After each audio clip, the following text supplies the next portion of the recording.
Hi friends, welcome to Iniyaval beauty care academy. நான் உங்கள் செல்வசுதா பேசுகிறேங்க. இந்த வீடியோவில் வந்து ஹேர் எக்ஸ்டென்ஸ் தான் நம்ம பார்க்க போகிறோம். நம்ம கிளைண்ட்டுக்கு முன்னாடி எப்படி இருக்குதுங்கிறதையும் நான் அந்த வீடியோவில் அப்டேட் பண்ணியிருக்கிறேன். வச்சதுக்கப்புறமும் எப்படி இருக்குதுங்கிறதையும் அப்டேட் பண்ணியிருக்கிறேன். இந்த கிளைண்ட்டுக்கு வந்து 1 வீக்காக அவங்களோட ஹேரை நம்ம எடுத்து டெஸ்ட் பண்ணி அதுக்கப்புறம் தான் ஒரிஜினல் ஹேர் வர வச்சு அதுக்கப்புறம் தான் ஹேர் எக்ஸ்டென்ஸ் வச்சுருக்குறோம். ஸோ வந்து இது வைக்கிறதுனால என்னென்ன பெனிஃபிட் இருக்குதுங்கிறதையும் நான் அப்டேட் பண்ணியிருக்கிறேன். அவங்கக்கிட்ட தெளிவாக சொல்லியிருக்கிறேன். அவங்களுக்கு வந்து முதல்ல வந்து 22 இன்ச்சஸ் ஹேர் இருந்தது. சேம் அதே 22 இன்ச்சஸ் ஹேர் வந்து 50 கிராமுக்கு வாங்கி நம்ம செட் பண்ணியிருக்கிறோம் அவங்களுக்கு. அப்புறம் அவங்களுக்கு வைக்க வைக்க நிறையா டவுட்டெல்லாம் வந்துருச்சு.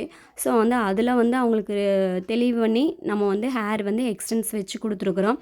அதுவும் இல்லாமல் நம்மளை கிளைண்ட் வந்து ரொம்ப ஹாப்பி ஆகிட்டாங்க. ஹேர் வந்து ரொம்ப மெலிசாக பாம்பு வால் மாதிரி இருந்தது அப்படிங்கிற மாதிரிலாம் ரொம்ப கமெண்ட் பண்ணியிருந்தாங்க.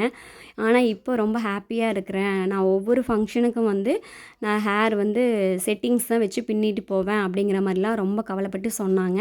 ஆனால் இப்போ நான் அப்படி கிடையாது. எல்லாத்துக்கு முன்னாடி ஃப்ரீயாக ஹேரை அப்படியே ரிலீஸ் பண்ணி விடுவேன் அப்படிங்கிற மாதிரிலாம் சொன்னாங்க.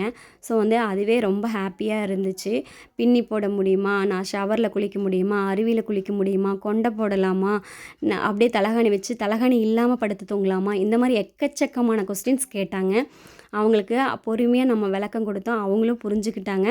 அவங்க கிளம்பி போகும்போது ரொம்ப ஹாப்பியாக ஃபீல் பண்ணி போனாங்க. அதுவே பெரிய சக்ஸஸ்ன்னு நினைக்கிறேன்.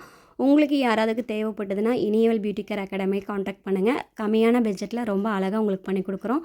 நாளைக்கு இன்னொரு அழகான தகவலுடன் நான் சந்திக்கிறேன். நன்றி, வணக்கம்.